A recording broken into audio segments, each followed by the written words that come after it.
Flexografia ou rotogravura? Qual que é o melhor? Né? Quais as vantagens e desvantagens de cada processo? Nesse vídeo nós vamos debater.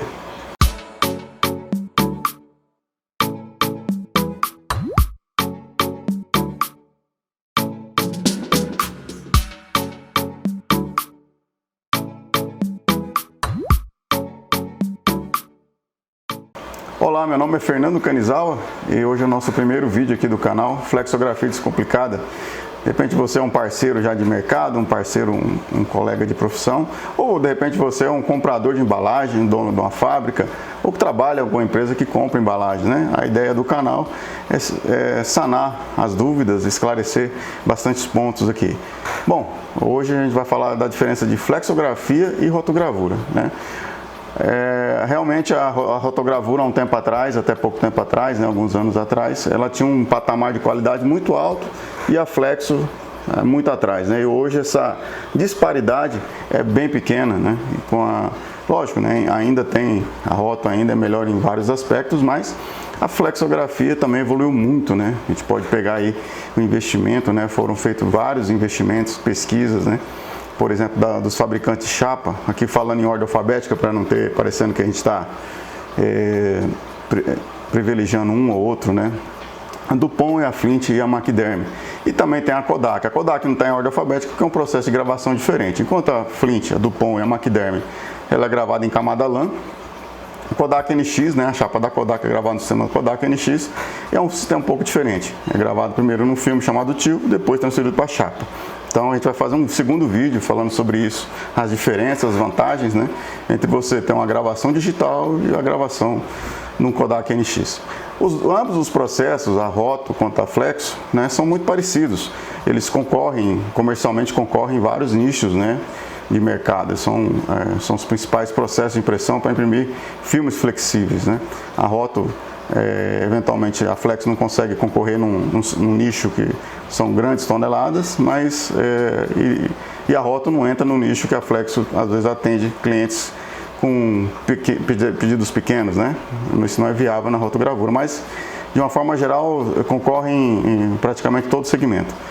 São muito parecidos até a questão do processo de impressão, né? No meu entender, no meu ver, a principal diferença entre um e o outro é justamente as matrizes de impressão, né? Enquanto a rotogravura grava direto no cilindro, a flexografia é gravada o clichê, né? Um polímero, um fotopolímero, né? Um polímero que age com luz. Então tem essa vantagem, né? Você pode usar um mesmo cilindro para gravar vários trabalhos, né? E esse clichê, esse material, ele é fixado no cilindro porta-clichê por fitas dupla face. E a gente vai aqui relatar, né? Tentar trazer vantagens e desvantagens entre um e outro, né? Houve também, esqueci de falar aqui, esqueci de mencionar, né? A gente teve aqui também não só investimento de chapas, tecnologia de chapas, mas softwares também, né? A gente teve aqui bastante investimento, um avanço muito grande de softwares, né? Então a combinação das chapas hoje de alta performance com os softwares também, com vários recursos, né? Os próprios equipamentos de gravação, enfim. Então eu posso citar aqui em ordem alfabética também, né? Para não parecer que a gente está privilegiando um ou outro. A ESCO, né? Que é uma empresa que não só faz software, mas faz equipamentos, também fabrica equipamentos. A GMG, né? A Hybrid e a Oris, né? Assim, o meu entender, são as grandes empresas aí que, né, nessa questão de software, estão na vanguarda do mercado, né? Lógico que tem outras empresas, enfim, mas assim, são empresas. Eu trouxe duas empresas de software de pré-impressão e duas empresas de softwares de gerenciamento de cores, né? Que tem um avanço muito grande. Mas vamos lá, vantagens da rotogravura. Bom, a primeira vantagem que eu entendo da rotogravura é a gravação feita direto no cilindro, né? Então, como é gravado direto no cilindro, você tem assim, um equilíbrio melhor das cores, né? Um processo mais estável, que é a segunda vantagem que eu entendo disso também. Você consegue rodar, a terceira vantagem que eu vejo nisso, você consegue rodar grandes áreas de chapado, né? Com áreas de retícula, com ótimo desempenho de produção. É um processo mais estável, que grava direto no cilindro, né? Você consegue até calcular o tamanho do alvéolo da retícula, então é um processo que você consegue ter bons resultados, né, e alta performance com um pouco menos de dificuldade, né? E as desvantagens da rotogravura, matriz de impressão muito cara, isso aí eu acredito que seja a maior desvantagem, né, da rotogravura. Você vai gravar um jogo de clichê completo aí, dependendo, lógico, é cobrado por centímetro quadrado, mas ele não vai passar ali de 3, 4 mil reais, né? A não ser que seja um pet food de 25 quilos, de 15 quilos, né? E quanto ao passo que você for gravar uma matriz de impressão de rotogravura, você facilmente chega aos 20 mil reais. Então isso é muito mais caro. E outra desvantagem também é que, por exemplo, né, hoje a gente sabe que é muito dinâmica essa questão do design, né? Então há muitas alterações de arte. Você não vê, por exemplo, uma embalagem que roda muito tempo, né, que imprime muito tempo, produz muito tempo do mesmo jeito. Por mais que ela mantenha lá suas características principais, mas há mudanças, né, claro. E assim, as agências também, né, devido à concorrência e tudo, há bastante mudanças, né. A outra desvantagem, a segunda desvantagem é que rotogravura só em grandes tiragens, né. A gente vai fazer e trabalhar com roto, mas você não consegue fazer pedidos pequenos. Então são os clientes realmente muito grandes, né, e que consomem muito, né? Então tem aquela desvantagem. Se você de repente não consegue consumir muita embalagem e você tem que comprar muita embalagem para estocar, não compensa. Hoje até essa questão de gestão, né, evoluiu bastante. Hoje você não tem, empresa nenhuma tem um estoque muito grande, né? Estoque parado é dinheiro, né? Parado, né? Estoque grande é dinheiro parado, porque o estoque está lá e está pago, né? Então é um dinheiro que está ali parado. Hoje em dia as empresas tentam trabalhar assim, com um estoque regulador muito baixo, né? Com mais segurança. E o custo operacional também é bastante alto, né? A Roto tem um custo operacional, como eu falei, as próprias matrizes, né? É realmente um custo bastante alto. E também há mais mão de obra, né? Mais operadores para operar. E a flexografia, né? Nossa querida flexografia. As vantagens, né? Você consegue fazer tiragens menores na flexografia. Bom, o que acontece? Você tem aí, além, né, que você tem essa vantagem, que como não é gravado direto no cilindro, por exemplo, você que de repente trabalha numa empresa, compra embalagem de 2 produtos, né? Você quer comprar 500 quilos eu não sei nem se existem esses produtos, né? Mas sei lá, o arroz Scooby-Doo e o arroz Goiânia, né? Então você vai ter aí a vantagem que você pode, como é colado no cilindro, você pode pegar a pista de um produto e a pista de outro. E você vai ter até vantagem com a empresa de embalagem, né? Comprando a mesma quantidade, você consegue ter até essa flexibilidade comercial também. E às vezes não é esses 2 produtos, numa outra remessa você pode escolher um arroz com feijão, um feijão com fubá, sendo as mesmas quantidades e as cores que seja possível a conjugação em máquina, né? Então tem essa grande vantagem, e os clichês são muito mais baratos, como eu falei há pouco, né? Infinitamente mais barato, né? Você tem aí um custo de clichê muito mais baixo, e tendo em vista essas grandes alterações, né, que tem, a gente não consegue rodar muito tempo o mesmo clichê, né? Porque há muitas alterações, as agências de publicidade, os designers, né? A exigência do mercado, né, coloca a gente para mexer nessas artes com bastante frequência, né? A maior flexibilidade de pedidos, né? Como eu disse, mais uma vantagem da flexografia. Você consegue atender pequenos nichos, né? Pequenas tiragens.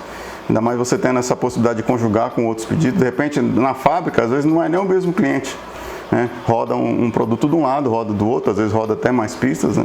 E a fábrica também consegue trabalhar melhor. Desvantagens da flexografia, né? Como tudo, tem vantagens e desvantagens. Bônus e ônus, né? A área de retícula ou degradê terminam em 0 e podem marcar, né? Como é um processo, o clichê é um relevo, então ela pode, quando é uma retícula zerando, né? Não sei se todo mundo vai entender. Nesse caso a gente vai fazer mais vídeos explicando, claro, né? Essas questões, mas quando você tem um degradê, por exemplo, né? De 100 para 0, ele tende a marcar um pouquinho, de repente, se não fazer o acabamento bem feito na queixeria. Quando tem também áreas de muito chapado, né? E com foto, com retícula no meio, pode ter que você tenha problema, né? Você vai ter que ou rodar bem o chapado ou bem a retícula. Isso é compensado no desenvolvimento, né? Eu tenho aqui já 18 anos de experiência em flexografia, 25 anos, 26 anos aproximadamente na área gráfica. Então, quando há casos assim, a gente sempre recomenda, né? A gente sempre, por exemplo, você tem uma área extensa de um Pantone vermelho, a gente calça com amarelo, calça com magenta para tentar ajudar nessa característica, né? Então, a gente tem que fazer todo esse trabalho. Por isso que é importante, né? Você estar sempre antenado, sempre ter uma parceria muito boa com as clichêrias, com o seu fornecedor de clichê, para poder trazer essas soluções, né? Às vezes são coisas até simples, né? Mas que realmente resolvem o dia a dia.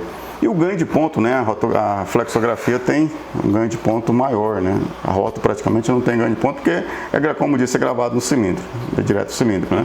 E o clichê, como é relevo, é uma borracha, né? A grosso modo é uma borracha. Então, com atrito mecânico, o ponto pode ter o ganho de ponto um pouco maior, né? E isso também é compensado no gerenciamento de cores. Nós vamos fazer um vídeo aqui falando do gerenciamento de cores, né? Então, embora seja compensado, mas ainda dá um ganho de ponto um pouco maior que de rotogravura. E a principal vantagem que eu vejo, né, que hoje, né, a palavra do momento é a sustentabilidade, né? É a principal vantagem que eu vejo hoje seria a sustentabilidade, né, o meio ambiente. O processo de flexografia, isso foi feita uma pesquisa feita pela Dupont, a multinacional Dupont, que inclusive fabrica chapas de fotopolímero, né, chapas de clichê, fornecedores das clichêrias. Eles pegaram 1 milhão de metros quadrados, né, impressos entre um e outro. Na flexografia, é economizado aproximadamente 102.400 litros de gasolina. Então, assim, realmente é um processo que também é mais sustentável, né? Além da também redução de gases, né? O processo flexográfico nessa mesma quantidade, você tem aí uma economia, menos eliminação de gases, equivalente a 69 automóveis por ano. Então, é um processo mais sustentável, né? A flexografia evoluiu bastante nesse período, né? Enquanto a rótula já tinha um patamar muito alto, meio que parou, né? E a flex avançou bastante, né? Como disse, né? Não foram as chapas, né? Os fabricantes de chapas, os softwares e a mão de obra também, né? Eu trabalho nesse mercado, como disse, há 18 anos de flexo, né? E a gente vê bastante assim, uma evolução, até nosso perfil profissional evoluiu bastante, mudou bastante, né? Hoje os trabalhos são muito mais analisados, né? Com muito mais critério, até porque a complexidade das artes aumentaram, né? E também há muito mais recursos hoje em dia dentro do processo de flexografia, de pré-impressão flexográfica. Tá certo? Acompanhe nosso canal. A gente vai tentar colocar aqui vídeo, pelo menos uma vez por semana, esclarecendo. No próximo vídeo a gente vai fazer, comparando essa questão, né? É muito falado, muita gente fala, comenta, mas não sabe exatamente qual que é a diferença do Kodak NX e de uma gravação LAN, né? A camada LAN.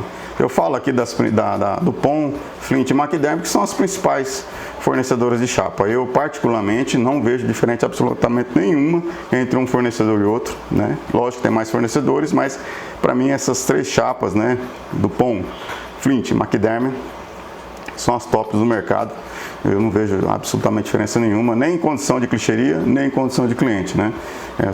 Lógico, você não vai pegar a Maquiderm e a Dupont e a Flint, tem vários modelos de chapa. Você não vai pegar uma chapa mais simples, por exemplo, da Dupont e comparar com a melhor da Flint, ou vice-versa, né? Então, modelo por modelo, elas são muito parelhas, assim. Eu não vejo diferença nem em nível de clichêria e nem em nível de cliente, de processo de produção, né? Eu acompanho muitas empresas, né? E eu não vejo diferença nenhuma nisso aí. Tá certo? Mas a gente vai falando no nosso canal aqui, falando dessas características, dessas diferenças.